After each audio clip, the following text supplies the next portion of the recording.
el nombre del Padre, del Hijo y del Espíritu Santo. Amén. Padre nuestro que estás en el cielo, santificado sea tu nombre. Venga a nosotros tu reino.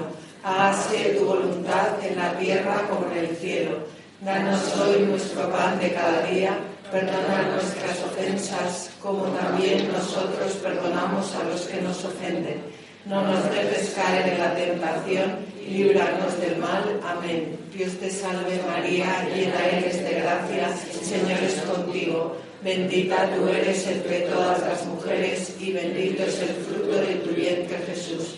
Santa María, Madre de Dios, ruega por nosotros pecadores, ahora y en la hora de nuestra muerte. Amén. Gloria al Padre, al Hijo y al Espíritu Santo, como era en el principio, ahora y siempre, por los siglos de los siglos. Amén. Buenos días. Vamos a hablar hoy sobre la visitación.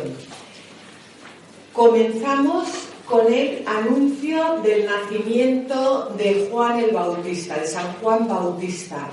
El anuncio del nacimiento de San Juan Bautista lo encontramos en el libro de Lucas, en el capítulo 1, versículos 5 al 25. ¿Os acordáis que en la clase pasada habíamos hablado de que Lucas comenzaba su evangelio con un prólogo, en los versículos del 1 al 4?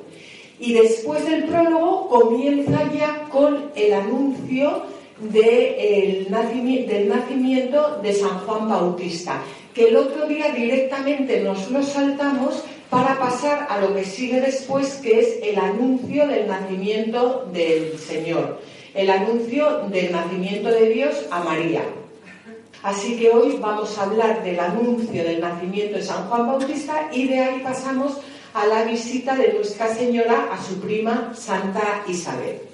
Lucas comienza el relato del anuncio del nacimiento de Juan Bautista insertándolo en el marco de la historia profana. Y esto es algo muy importante que voy a desarrollar después cuando nos metamos en la visita. Pero quedaros con esto en la cabeza. En el marco de la historia profana. Fanum significa templo. Profano es lo que está fuera del templo, lo que no es sagrado, lo que no pertenece a la historia sagrada. Y vamos a ver cómo a lo largo de toda la Biblia la historia sagrada se va entretejiendo con la historia profana, que es lo que nos va a mostrar Lucas ahora y que luego, como ya he dicho, vamos a ver con mayor profundidad. Pero esto es importante porque de esto se trata también nuestras vidas, de insertar nuestra historia en la historia sagrada, en la historia de la salvación. Y Lucas comienza el anuncio de San Juan Bautista, como hemos dicho, insertándolo en la historia profana. Y nos dice: hubo en tiempos de Herodes, rey de Judea, un sacerdote llamado Zacarías, del turno de Abías, cuya mujer, descendiente de Aarón, se llamaba Isabel. ¿Veis que tenemos al rey Herodes, tenemos a Zacarías y tenemos a su mujer Isabel? Del rey Herodes no voy a comentar nada, porque voy a hablar de él en la clase que viene cuando hablemos del nacimiento de Jesús. Por lo cual, por ahora lo dejamos aparcado. Y vamos a meternos ya directamente en Zacarías y con Isabel, que son los padres de Juan Bautista. Zacarías era un sacerdote del turno de Abías. A mí lo que más me asombra es que somos capaces de leer esto y no pararnos a ver qué significa que sea del turno de Abías. Y como yo eso lo sé, pues os lo voy a contar. En hebreo, Abías significa mi padre es el Señor o Dios es mi padre. El rey David ya en su época había distribuido el sacerdocio en 24 divisiones y cada una de ellas tenía que servir en el santuario durante una semana cada 6 meses. Por suerte se escogió la casa paterna de Abías para encabezar la 8ª división. Y a partir de entonces a la 8ª división se le conoce como el turno de Abías. Y Zacarías pertenece a este turno. Isabel, su mujer, es también descendiente de Aarón. Sabéis que en el Antiguo Testamento el ministerio sacerdotal era hereditario. No es como ahora que es por vocación, sino que antes era hereditario. Por lo cual ya tenemos que Juan Bautista es profeta, el último profeta del Antiguo Testamento, y es sacerdote. Y esto es algo muy bonito en lo que después vamos a profundizar, porque Juan Bautista anuncia a Jesucristo en persona, último profeta, y además simbólicamente cede todo el sacerdocio del Antiguo Testamento a Jesucristo. Dice Lucas que los dos, o sea, Zacarías e Isabel, eran justos ante Dios. Fijaos aquí cómo se entremezcla la historia profana con la historia de la salvación, porque no dice que eran justos. En la historia sagrada no basta ser justo.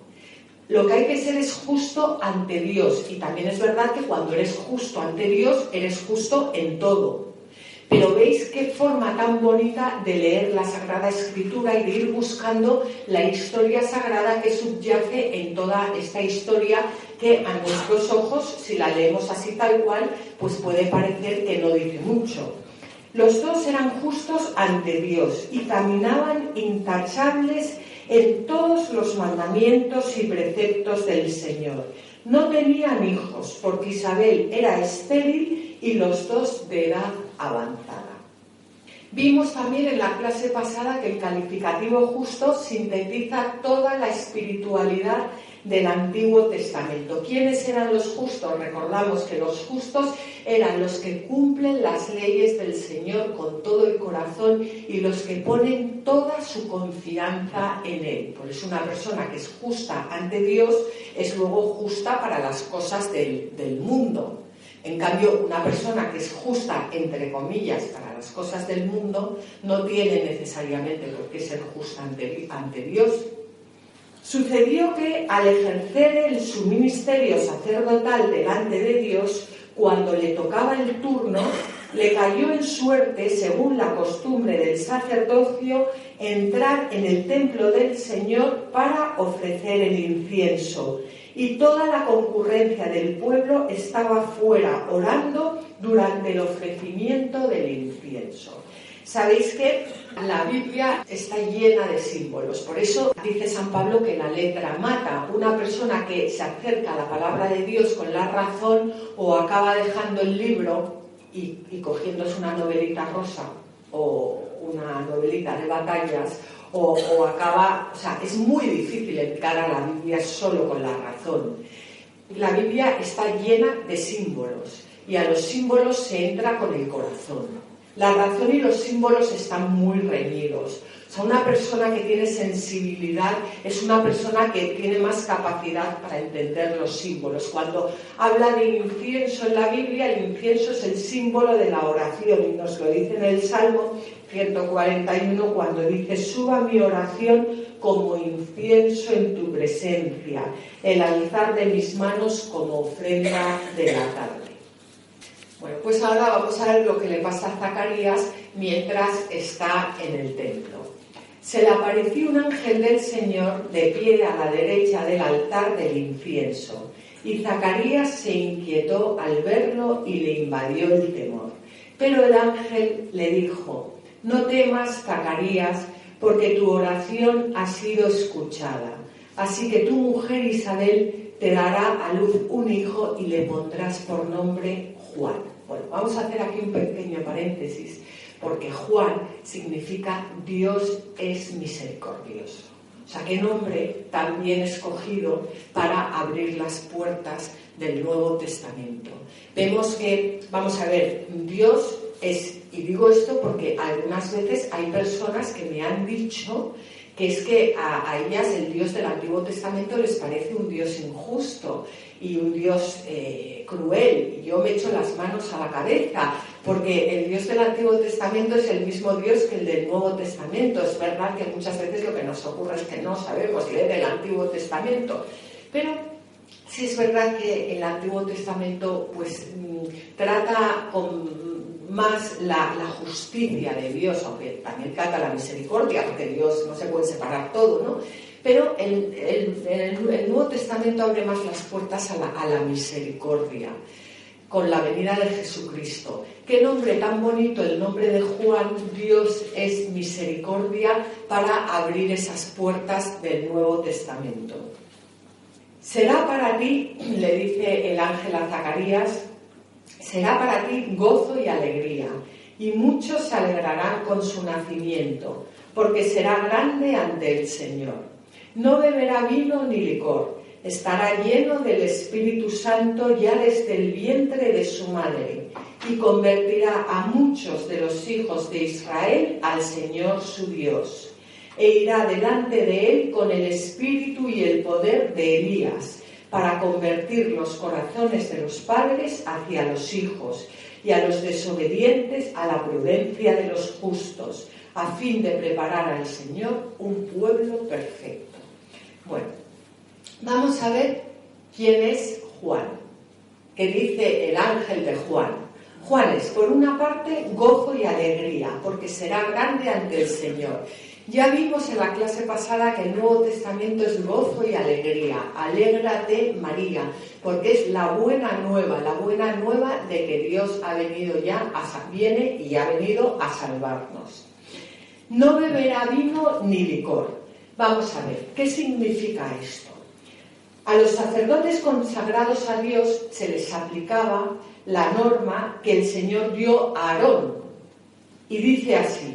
Esto es del libro del Levítico. Dice: ni tú ni tus hijos beberéis vino o bebida embriagadora cuando vayáis a entrar a la tienda de la reunión, para que no muráis. Es una ley perpetua para vuestras generaciones, para que sepáis discernir entre lo santo y lo profano, entre lo puro y lo impuro, y para enseñar a los hijos de Israel las leyes que os mandó el Señor por medio de Moisés. Fijaos que aquí hay algo importantísimo. Los sacerdotes en el Antiguo Testamento no podían beber ninguna bebida que les emborrachara cuando iban a ejercer su ministerio sacerdotal, cuando iban a entrar en el templo, porque ellos eran sacerdotes, ejercían el sacerdocio mientras estaban en el templo. Pero ahora no es así. Juan va a quedar ya santificado en el seno materno, porque Juan va a ser sacerdote no cuando ejerza su ministerio sacerdotal, sino 24 horas al día, 7 días a la semana y durante toda su vida. Y esto se aplica también a nosotros, porque nosotros somos sacerdotes, somos profetas y somos miembros del reino de Cristo por el bautismo. No tenemos el sacerdocio sacramental, bueno, al menos los que estamos aquí, pero sí tenemos el sacerdocio bautismal, lo cual quiere decir que nosotros somos sacerdotes a lo largo de toda nuestra vida. ¿Qué hacen los sacerdotes? Interceder por los demás, ofrecer sacrificios a Dios, que el momento culmen es la misa, pero la misa no dura media hora al día para los que vayan todos los días a misa, o media hora a la semana para los que vayan los domingos. La misa dura 24 horas al día. Somos sacerdotes de Cristo. Tenemos que estar continuamente intercediendo por los demás, ofreciendo sacrificios a Dios, en que el culmen es la misa, y ofreciéndonos nosotros mismos como víctimas propiciatorias. Es muy importante que volvamos a nuestras raíces, que veamos qué significa nuestro bautismo, qué promesas se hacen en el bautismo, qué pedimos en el bautismo, qué se pide para nosotros, qué pedimos nosotros para nuestros hijos, porque nuestra raíz de cristianos la encontramos en el sacramento del bautismo. Y yo os invito a todos a que leáis las lecturas que se proclaman, que leáis todo lo que en su día se leyó en vuestro bautismo, porque ahí está nuestra raíz, ahí encontramos nuestra identidad. Bueno, y ahora os voy a contar una cosa, porque veo que aquí hay muchas madres. Muchas veces pues no sabemos rezar, ¿no? Porque tú pides por tus hijos, pues yo te pido que apruebe la carrera, o que no, pero mira, les decís: Señor, yo quiero que mi hijo sea como Juan el Bautista. Gozo y alegría. Pues ¿qué más quiere una madre que su hijo sea gozo y alegría? Que no beba vino ni licor. Bueno, ya ni os cuento. Y ahora la tercera. Convertirá a muchos de los hijos de Israel al Señor su Dios, e irá delante del Señor con el espíritu y el poder de Elías, para preparar al Señor un pueblo perfecto. ¿Quién no quiere un hijo como Juan el Bautista? Tanto pedir y que se apruebe y que si tal y que si cual, que no, que un hijo como Juan el Bautista. Bueno, Pues fijaros que aquí también vemos alusión a textos del Antiguo Testamento. Por ejemplo, a profecías de Malaquías. Os las voy a leer y ya veréis cómo suena. Mirad, os envío al profeta Elías antes de que llegue el día del Señor grande y terrible. Convertirá el corazón de los padres hacia los hijos y el corazón de los hijos hacia los padres. O en otro momento dice, mirad, yo envío a mi mensajero para que prepare el camino ante mí. De pronto entrará en el santuario el Señor a quien vosotros buscáis, el mensajero de la alianza que vosotros deseáis. Miradlo entrar, dice el Señor de los ejércitos. Bueno, pues este es Juan el Bautista. Y continúa Lucas diciéndonos, entonces Zacarías le dijo al ángel, ¿cómo podré yo estar seguro de esto? Porque ya soy viejo y mi mujer de edad avanzada, por no decir, y además estéril. Y el ángel le respondió, yo soy Gabriel, que asisto ante el trono de Dios y he sido enviado para hablarte y darte esta buena nueva. Desde ahora, pues, te quedarás mudo y no podrás hablar hasta el día en que sucedan estas cosas, porque no has creído en mis palabras que se cumplirán a su tiempo. El pueblo estaba esperando a Zacarías y se extrañaba de que se demorase en el templo. Cuando salió no podía hablarles y comprendieron que había tenido una visión en el templo. Él intentaba explicarse por señas y permaneció mudo. Y cuando se cumplieron los días de su ministerio, se marchó a su casa. Fijaos que el nombre Gabriel solo se menciona en el Antiguo Testamento una vez en el libro de Daniel. Por lo cual, una persona que conoce el Antiguo Testamento sabe perfectamente lo que esto significa. Y esto significa lo siguiente. En el libro de Daniel, el ángel Gabriel se presenta ante Daniel a la hora también de la ofrenda vespertina, de la ofrenda de la tarde, para traer noticias sobre la salvación de Israel. Por lo cual, el hecho de que Gabriel se presente ahora a Zacarías es como si estuviera diciendo ya solo con su presencia el tiempo se ha cumplido y ha llegado la hora de la salvación. Después de estos días, Isabel, su mujer, concibió y se ocultaba durante 5 meses, diciéndose, así ha hecho conmigo el Señor, en estos días en los que se ha dignado borrar mi oprobio entre los hombres. Bueno, pues aquí termina la narración del nacimiento de San Juan el Bautista en el versículo 25 del capítulo 1 del Evangelio de San Lucas, y ahora San Lucas narra a continuación el anuncio, en lo que vimos en la clase pasada, el anuncio del ángel a María. Y dice, a los 6 meses, o sea, a los 6 meses de haber pasado todo esto, es cuando el ángel se aparece a María. Y pasamos ya directamente a la visita de María a su prima Santa Isabel. Hablábamos de 2 planos, ¿os acordáis al comienzo de la clase? Hablábamos del plano profano y del plano sagrado. ¿Qué es el plano profano? Lo que acontece en un espacio y en un tiempo determinado. Lo que vamos a ver ahora, pues, ¿qué son? 2 mujeres que son familia, que una es ya mayor, que está embarazada, que su sobrina, que es más joven, va a ayudarla. Bueno, pues esto es lo que podría contar un periodista, con todos mis respetos a los periodistas, que yo además vengo de familia de periodistas, por lo cual no lo digo en tono despectivo, es lo que podríamos encontrar en el periódico, en una revista. Pero luego hay un plano sagrado, que es lo que acontece en el misterio. Y es aquí la acción del Espíritu Santo, es Dios que salva, es la historia de la salvación. Y esto es lo que no cuenta el periodista. Estamos ante la acción de Dios entre el Verbo encarnado, el Verbo hecho carne y su precursor. Es una microhistoria dentro de una macrohistoria que es la historia de la salvación y que es lo que realmente importa. Y esto es también importante para nuestras vidas, porque nosotros muchas veces no vemos, entonces vemos los acontecimientos como si se tratara de historias profanas. Por ejemplo, Tengo un hijo, por ejemplo, estoy poniendo un ejemplo, una madre que está desesperada con su hijo, porque es un inútil, porque no sirve para nada, porque no es capaz de nada, y está desesperada. Bueno, porque muchas veces nos paramos ahí en la historia profana. Entonces, pues en la historia profana, pues hija, pues te ha salido un niño que es un inútil, pues ¿qué le vamos a hacer? Pero mete eso dentro de la historia de la salvación. Y mira a tu hijo como un hijo de Dios.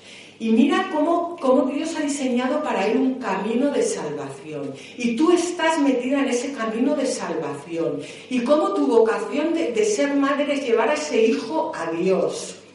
Y míralo, es que te cambia toda la perspectiva. Es que dejas de pensar en tu hijo como un inútil. Es que ves otra cosa. Es que le insertas dentro de ese plan amoroso de Dios, te metes en esa historia de la salvación, en el amor de Dios, en la misericordia de Dios, en que tu hijo es hijo de Dios antes que hijo tuyo, y que a lo mejor tu misión en esta vida es simplemente llevar a ese hijo a Dios, que a lo mejor no es tan inútil y a lo mejor tiene una misión ahí que tú no captas, porque solo captas lo profano.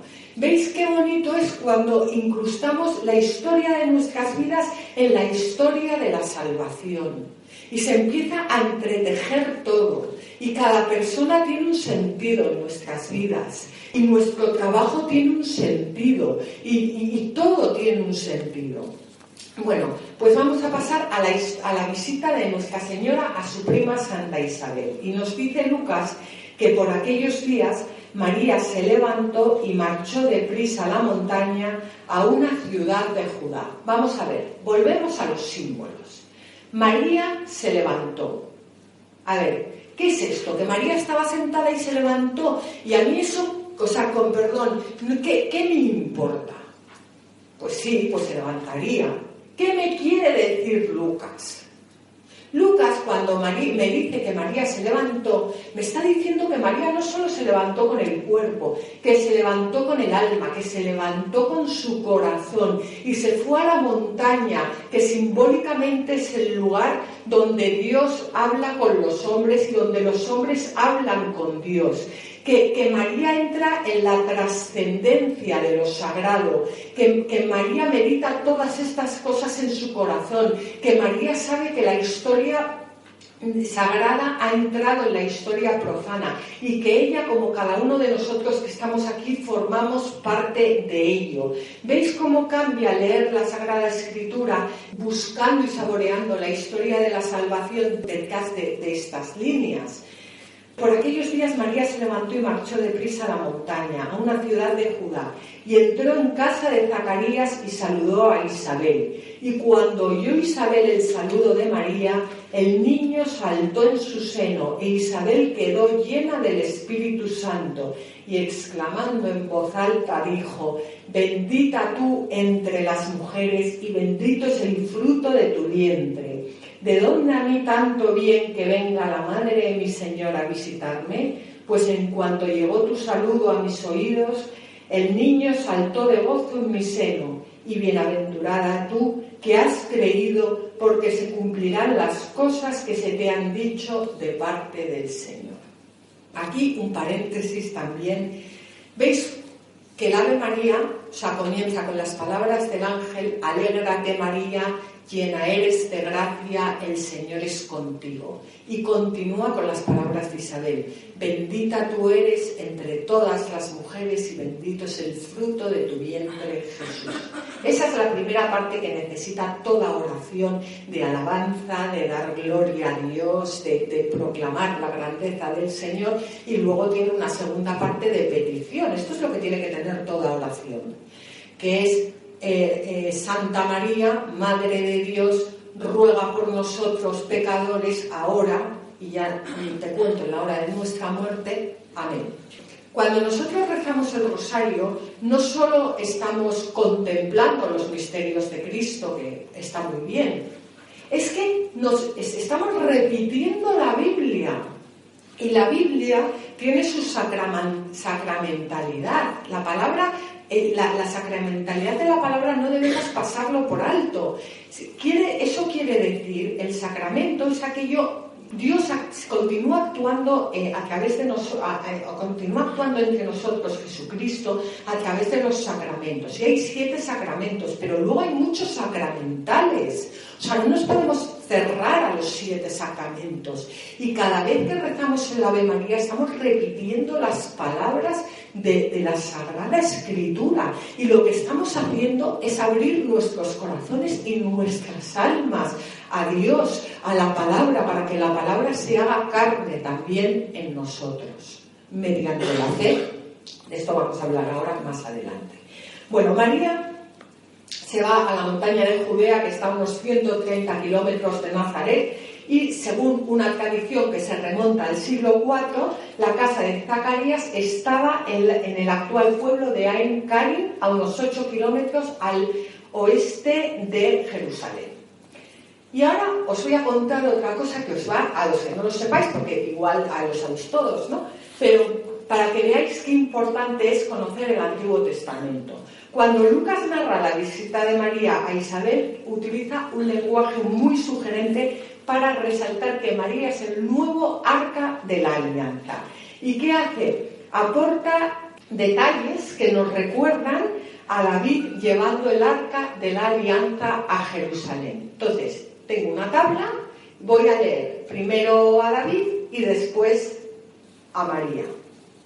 David se levantó y marchó a traer el arca. María se levantó y marchó a visitar a Isabel. David dijo: ¿cómo va a entrar en mi casa el arca del Señor? Isabel dijo: ¿de dónde a mí tanto bien que venga a mi casa la madre de mi Señor? David estaba saltando y danzando ante el Señor. El niño Juan saltó de gozo en mi seno. El arca del Señor permaneció en casa de Obededón de Gad durante 3 meses, y María permaneció con ella unos 3 meses. Vamos, más claro, María se levantó y marchó a visitar a Isabel. María es el nuevo arca de la alianza. María lleva a Jesús en su seno y el niño salta de gozo. Y eso es a lo que estamos llamados todos los cristianos. Cuando un cristiano está en gracia, es templo y sagrario de la Santísima Trinidad. Cuando un cristiano está en gracia, lleva a Cristo en su seno. ¿Y qué pasa cuando llegamos a los sitios y la gente no salta de gozo al vernos? ¿Qué está pasando? Algo está ocurriendo, que la gente no salta de gozo cuando entramos en la oficina, en la tienda, en el supermercado, en la gasolinera. ¿Qué ocurre? ¿Qué ocurre? Porque esto es para nosotros también. ¿De dónde a mí tanto bien que venga a mi casa la madre de mi Señor? ¿De dónde a mí tanto bien que ya no venga la madre de mi Señor a mi casa, que venga el mismísimo Señor a mi casa en la Eucaristía? ¿De dónde a mí tanto bien? Es que aquí o entras por la humildad reconociéndote pecador, o sinceramente es que no tienes nada que hacer. A mí esto me ha costado muchísimo tiempo descubrirlo, porque cuando te crees que ya lo has descubierto, entonces te das cuenta que todavía no lo has descubierto. O entras por la humildad, sintiéndote necesitado y pecador, o no tienes nada que hacer. Bueno, el niño salta de gozo en el seno. El niño es santificado en el seno de su madre por el mismo Señor Jesucristo, para prepararle para su misión. Y eso es lo que hace Dios con nosotros en el bautismo. Nos santifica para prepararnos para nuestra misión. ¿Y cuál es nuestra misión? ¿Cuál es nuestra vocación? Pues sí, será estudiar y será todo lo que os dé la gana, pero la principal, la verdadera, la de verdad, la que va a seguirnos hasta la vida eterna, pues proclamar el Evangelio, llevar el Evangelio a todas partes, ser templo y sagrario de la Santísima Trinidad, anunciar la buena nueva de que nuestro Señor Jesucristo ha venido, ha muerto y ha resucitado y nos ha salvado. Esa es nuestra verdadera misión. Que luego la haces en la oficina, fenomenal. Que luego la haces en la tienda, fenomenal. Que luego la haces jugando al pádel, fenomenal. Que luego la haces esquiando, fenomenal. Pero esa es nuestra verdadera misión. Bienaventurada tú que has creído, porque se cumplirán las cosas que se te han dicho de parte del Señor. Termina diciendo Isabel a María.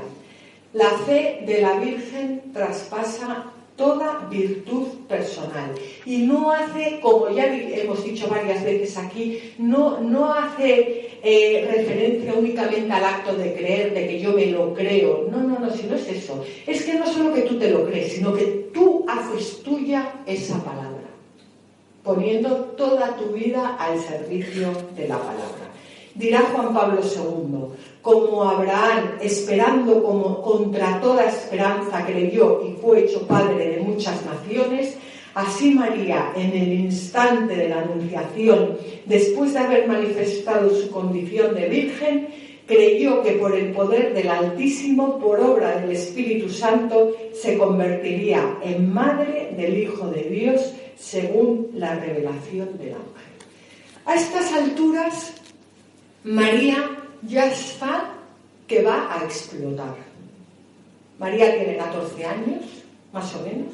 María no tiene pecado original. María es una persona de oración. María conoce perfectamente todo el Antiguo Testamento y ella es la primera que está esperando la venida del Mesías. Y de repente se encuentra con el anuncio del ángel, con que va a visitar a su prima Santa Isabel, y su prima Santa Isabel, sin que ella diga nada, la reconoce como la madre de su Señor. Ve cómo tanto Isabel como su hijo quedan santificados mediante su saludo, porque lleva a Jesús dentro. María va a explotar y aquí proclama el Magnificat. Bueno, esto ya es un tema que a mí me gusta mucho porque lo he trabajado bastante. Vamos a ver. Hay personas que dicen que es imposible que una niña de 14 años proclamara el Magnificat. Bueno, y yo digo a esas personas, quien diga eso no ha pasado horas de rodillas delante del Santísimo leyendo los pasajes del Antiguo Testamento. Y ahora os voy a decir por qué. Porque en los nombres de lo que significan las 12 tribus de Israel encontramos las palabras del Magnificat, no literalmente, pero bueno, a lo mínimo que uno tenga un poco de sensibilidad. Entonces yo os voy a leer lo que significan, o sea, el pasaje del Génesis 32, en el que habla del nacimiento de los hijos de Israel.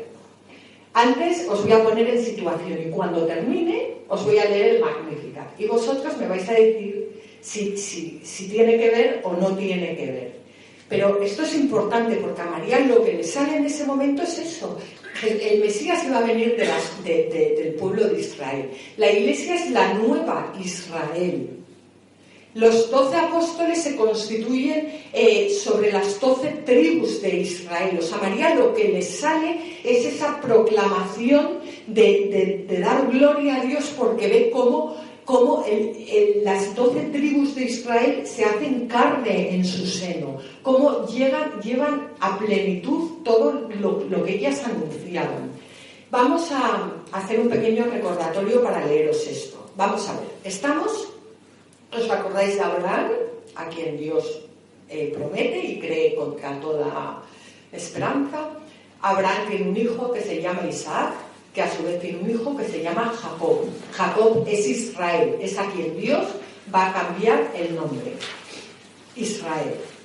Pues Jacob va a buscar esposa a Mesopotamia, a Harán. ¿Por qué? Porque cuando Dios llamó a Abraham de Mesopotamia, primero fueron a Harán, ahí se quedó parte de su familia, y luego bajaron a Canaán.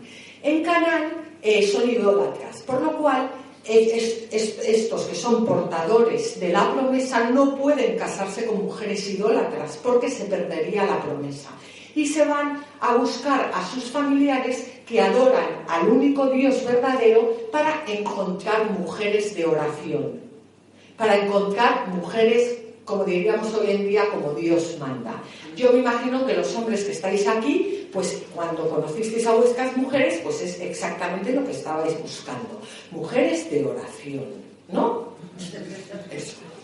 Y me imagino que rezaréis para que vuestros hijos encuentren mujeres de oración. Bueno, pues eso es lo que hacían los patriarcas. Entonces Jacob, Israel, se va a Harán y allí se encuentra con su tío Labán, que era un sinvergüenza auténtico. Y Labán tenía 2 hijas, tenía más, pero que nos interesen 2 hijas. Tenía a Lía, que era la mayor, que debía ser bastante feucha, y a Raquel, que debía ser un bombonazo. Claro, Jacob se enamora de Raquel. Y su tío Labán le dice que tiene que trabajar para él 7 años para pagar la dote. Cuando pasan los 7 años, le da a la mayor, el día de la boda. Jacob se enfada muchísimo, pero sabe que tiene derecho a hacerlo, porque tenía derecho a darle a la mayor. Por lo cual, el sinvergüencilla de Labán le dice que le entrega a Raquel si trabaja 7 años más para él. Pero que para que no se enfade mucho, que cuando pase la semana de las bodas, que ya le da a Raquel, pero que tiene que trabajar 7 años más. Total que Jacob se encuentra casado con Lía, casado con Raquel, y empieza a tener hijos de las dos y de las esclavas, que eso ya hablaremos después, pero era una cosa que se hacía que se hacía en esa época, ¿no? Entonces ahora os voy a leer los textos. Dice: vio el Señor que Lía era menospreciada y la hizo fecunda, mientras que Raquel era estéril. Lía concibió y dio a luz un hijo, al que puso por nombre Rubén, porque se dijo: el Señor ha visto mi aflicción, por eso ahora me amará mi marido. Concibió de nuevo y dio a luz un hijo y exclamó: porque el Señor ha oído que era despreciada, me ha dado también a este, y le puso Simeón.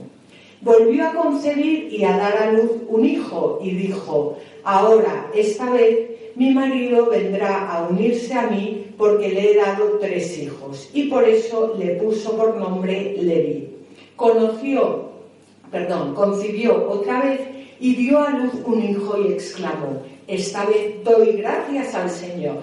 Por eso le puso por nombre Judá, y dejó de dar a luz. ¿Veis que es divertidísimo el Antiguo Testamento? Raquel veía que no daba hijos a Jacob y tuvo celos de su hermana. Entonces dijo a Jacob: dame hijos o si no moriré. Jacob se enfadó con Raquel y exclamó: ¿acaso estoy yo en el puesto de Dios que te ha privado del fruto de tu vientre? Ella respondió: ahí tienes a mi esclava Bilhá. Llégate a ella y que dé a luz sobre mis rodillas. Así yo tendré hijos por medio de ella. Esto era una costumbre de los pueblos antiguos, que la señora daba a su esclava al marido, y cuando la esclava se quedaba embarazada, se ponía la esclava encima de sus rodillas, la esclava daba luz, la señora cogía el hijo y a todos los efectos el hijo era de la señora. Luego comentaremos esto porque es impresionante. Y le dio a su esclava Bilhá por mujer, y Jacob se llegó a ella. Bilhá concibió y dio un hijo a Jacob. Entonces dijo Raquel: Dios me ha hecho justicia y ha escuchado mi voz dándome un hijo. Por eso le puso por nombre Dan. De nuevo concibió Bilhá, la esclava de Raquel, y dio a Jacob un segundo hijo, y Raquel exclamó: he peleado con mi hermana peleas divinas y he vencido. Y le puso por nombre Neftalí. Al ver Lía que había dejado de dar a luz, tomó a su esclava Zilpá y le dio por mujer a Jacob. Zilpá, la esclava de Lía, dio un hijo a Jacob, y Lía exclamó: ¡qué buena suerte! Y le puso por nombre Gad. Todavía Zilpá, la esclava de Lía, dio un segundo hijo a Jacob, y Lía dijo: ¡qué feliz soy! Pues me felicitarán las mujeres, y le puso por nombre Aser. Y al llegar Jacob del campo por la tarde, Lía salió a su encuentro, y Jacob se unió a ella aquella noche. El Señor escuchó a Lía, que concibió y dio a Jacob el 5.º hijo. Dijo Lía: Dios me ha pagado por dar mi esclava a mi marido, y le puso por nombre Isacar. De nuevo concibió Lía y dio a Jacob el 6.º hijo. Dijo entonces Lía: Dios me ha hecho un buen regalo, esta vez me ganaré a mi marido, pues le he dado 6 hijos, y le puso por nombre Zabulón. Después dio a luz una hija y le puso por nombre Dina. Bueno, la hija no cuenta. Dios se acordó de Raquel Dios la escuchó y la hizo fecunda. Ella concibió y dio a luz un hijo y exclamó: Dios ha quitado mi afrenta, y le puso por nombre José, diciendo: que el Señor me añada otro hijo, que tendrá más tarde, que se llamará Benjamín. Ahora os voy a leer el significado, o sea, lo que dice la Biblia, según la tradición, de los hijos. Y me contáis si se parece al Magnificat o no. El Señor ha visto mi aflicción, por eso ahora me amará mi marido. El Señor ha oído que era despreciada. El Señor vendrá a unirse a mí. Esta vez doy gracias al Señor. El Señor ha hecho justicia y ha escuchado mi voz dándome un hijo. He peleado peleas divinas y he vencido. Qué bueno es el Señor. Qué feliz soy, pues me felicitarán las mujeres. El Señor me ha escuchado y ha pagado por mi esclavitud. El Señor me ha hecho un buen regalo. Dios ha quitado mi afrenta, que el Señor me añada otro hijo, hijo de la derecha, es decir, de la buena suerte. Y ahora os voy a leer el Magnificat. María exclamó: proclama mi alma las grandezas del Señor, y se alegra mi espíritu en Dios mi Salvador, porque ha puesto los ojos en la humildad de su esclava. Por eso desde ahora me llamarán bienaventurada todas las generaciones, porque ha hecho en mí cosas grandes el Todopoderoso, cuyo nombre es santo. Su misericordia se derrama de generación en generación sobre los que le temen. Manifestó el poder de su brazo, dispersó a los soberbios de corazón, derribó de su trono a los poderosos y ensalzó a los humildes. Colmó de bienes a los hambrientos y a los ricos los despidió vacíos. Protegió a Israel, su siervo, recordando su misericordia, como lo había prometido a nuestros padres, Abraham y su descendencia para siempre. ¿Qué le va a salir a María? Le sale el Antiguo Testamento, pues lo que nos saldría a nosotros si nos supiéramos la Biblia de memoria. Cada vez que alguien nos comentara algo, pues ¿qué hablaríamos? Biblia. Y sería muchísimo mejor. Yo hice a mis hijos aprenderse esta oración de memoria. La oración del Magnificat es una maravilla. Y se la saben de memoria, sin rechistar. Bueno, rechistaron muchísimo, pero me da igual. Porque yo les decía, es que no os dais cuenta, pero esta oración tenéis que saberla. Siempre les digo, esta es la mejor herencia que os puedo dejar. Bueno, en fin. Total, que lo hacíamos en el coche mientras íbamos al cole. Y se la saben fenomenal. Pues yo os lo aconsejo a vosotros, que os la aprendáis. Antes de continuar, quiero decir, vamos a ver, una cosa también muy importante. Y es que hemos hablado de la historia profana y de la historia sagrada, de la historia de la salvación, ¿no? Hemos visto lo que hacían antiguamente, que no era solo en la Biblia, eran aquellos pueblos, existía la poligamia y además las mujeres daban sus esclavas a sus maridos para tener hijos. Pues fijaos cómo esto es apasionante, porque por una parte vemos aquí en la historia profana la presencia en la humanidad del desorden introducido por el pecado. Pero no solo lo vemos en lo que acabamos de leer, lo vemos en nuestras vidas. Yo por lo menos lo veo en la mía, ¿no? Y por otra parte vemos la misericordia de Dios. ¿Qué hace Dios? Coge a ese pueblo pecador y de ahí lo va preparando poco a poco a lo largo de los siglos para que nazca el Mesías. ¿Qué hace Dios con nosotros? Lo mismo, nos coge a nosotros, pecadores, y no dice, mira, tú no me sirves y te tiro al cubo de la basura, que es lo que se hace hoy en día, ¿no? Sino que dice, mira, eres un desastre, pero te quiero, te amo. Y además yo sé que en el fondo Él mira con esos ojos de amor que ven el fondo de nuestros corazones y dice, desde ahí, desde donde estás, desde tu situación, sea la que sea, yo te voy a elevar y te voy a dar la dignidad que te mereces de persona. Y voy a meter la dignidad en tu persona, si tú me dejas, en tu familia, en tus hijos, en tu vida. ¿Veis lo que quiero decir? Qué bonito, cómo Dios transforma. Si le dejamos actuar, nos eleva. No nos cambia, no dice, no, ese pueblo no me sirve. ¿A qué pueblo eligió? Al más bestia de todos. Pues a ese. ¿Y a quién elige? Pues a los más inútiles. Bueno, pues esto es la Biblia, y así nos transforma Dios a través de su palabra. Fijaos cómo la Iglesia se inspira en María para hacer sus oraciones. Os voy a leer una oración colecta del misal romano del domingo 26. Oh Dios, que manifiestas especialmente, fijaos qué oración, que manifiestas especialmente tu poder con el perdón y la misericordia. Fijaos, si los poderosos de hoy, o cualquiera de nosotros, manifestáramos nuestro poder con el perdón y la misericordia, ¿os imagináis? Derrama incesantemente sobre nosotros tu gracia para que, deseando lo que nos prometes, consigamos los bienes del cielo. Pues nosotros vamos a misa, nos leen esta oración, nos vamos igual que como entramos y nos quedamos tan contentos. Dice San Ambrosio, cada uno debe tener el alma de María para proclamar la grandeza del Señor. Por eso hay que aprendérselo en memoria.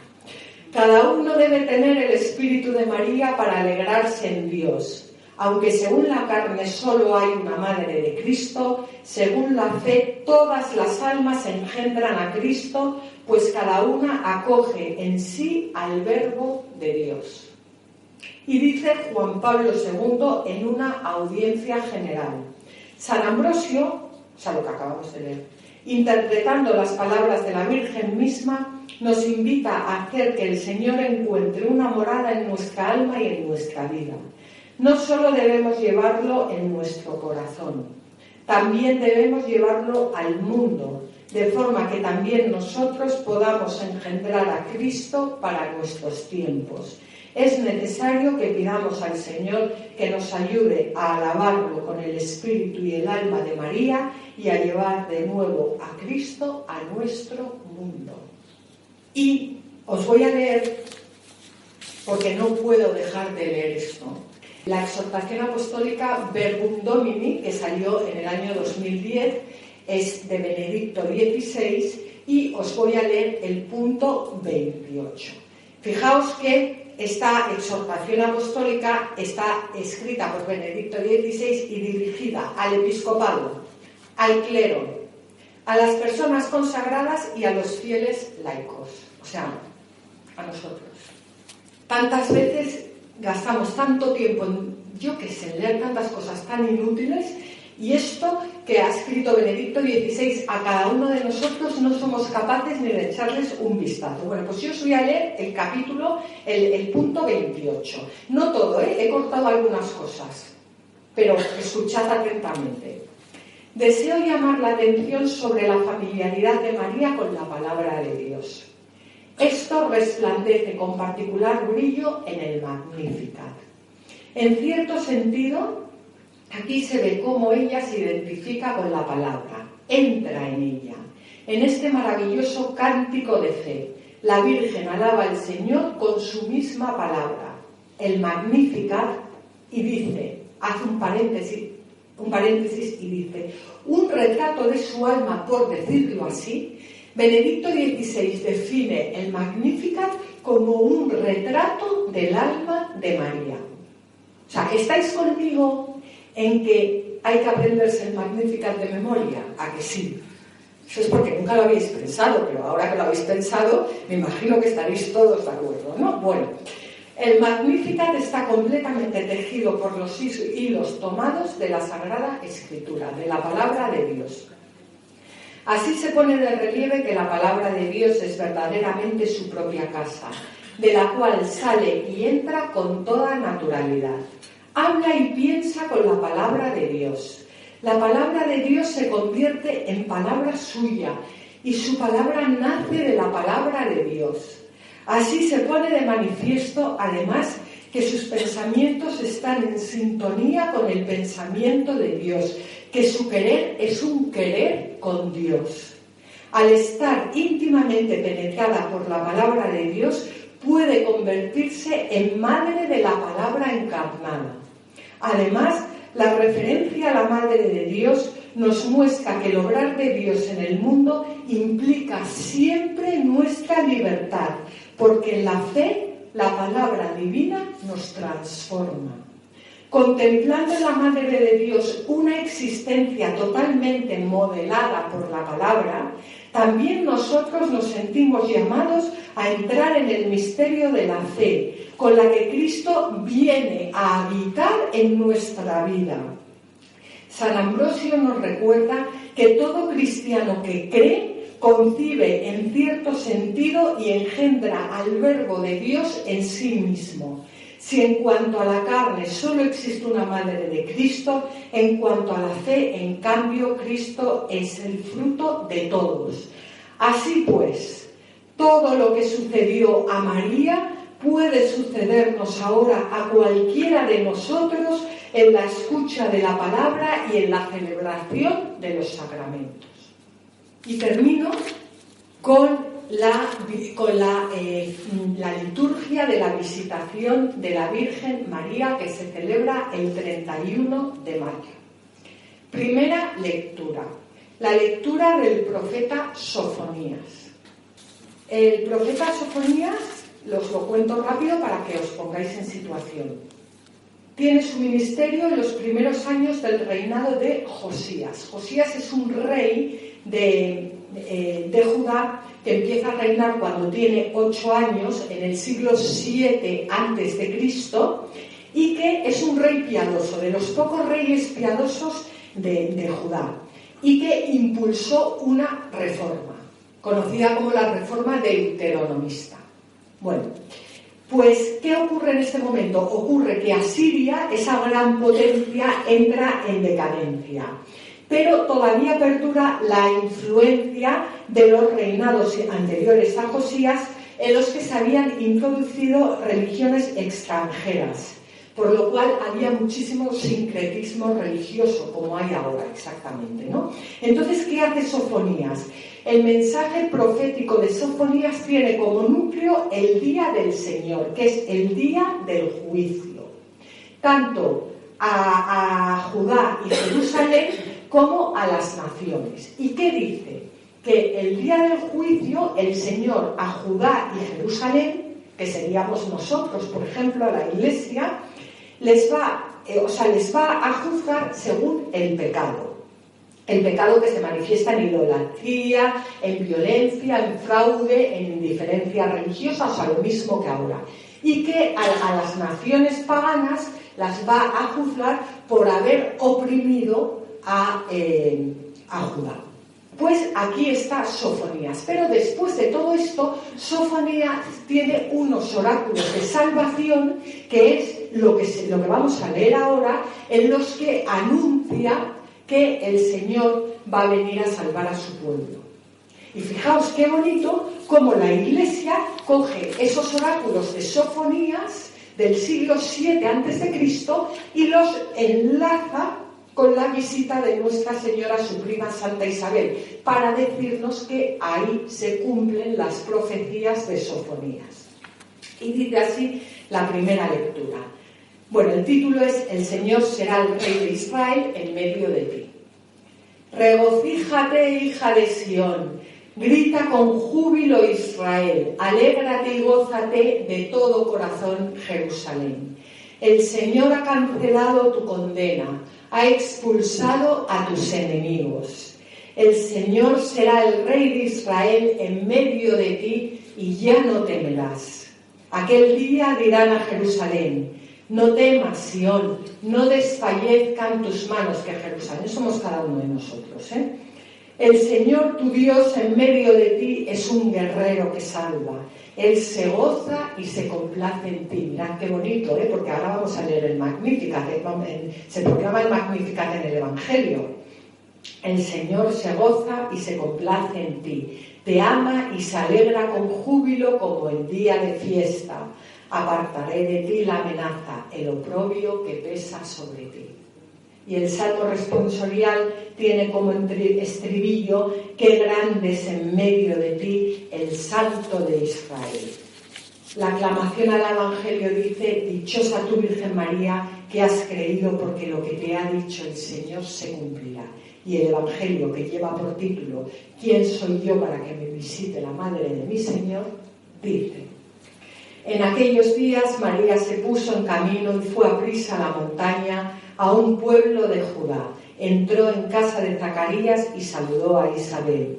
En cuanto Isabel oyó el saludo de María, saltó la criatura en su vientre. Se llenó Isabel del Espíritu Santo y dijo a voz en grito: bendita tú entre las mujeres y bendito el fruto de tu vientre. ¿Quién soy yo para que me visite la madre de mi Señor? En cuanto tu saludo llegó a mis oídos, la criatura saltó de alegría en mi vientre. Dichosa tú que has creído, porque lo que te ha dicho el Señor se cumplirá. María dijo: proclama mi alma la grandeza del Señor, se alegra mi espíritu en Dios mi Salvador, porque ha mirado la humillación de su esclava. Desde ahora me felicitarán todas las generaciones, porque el Poderoso ha hecho obras grandes por mí. Su nombre es santo y su misericordia llega a sus fieles de generación en generación. Él hace proezas con su brazo, dispersa a los soberbios de corazón, derriba del trono a los poderosos y enaltece a los humildes. A los hambrientos los colma de bienes y a los ricos los despide vacíos. Auxilia a Israel su siervo, acordándose de la misericordia, como lo había prometido a nuestros padres, en favor de Abraham y su descendencia por siempre. María se quedó con Isabel unos 3 meses y después volvió a su casa. Es decir, fue cuando estaba embarazada 6 meses, se quedó 3 meses más, pues se quedó hasta que dio a luz. Muchísimas gracias.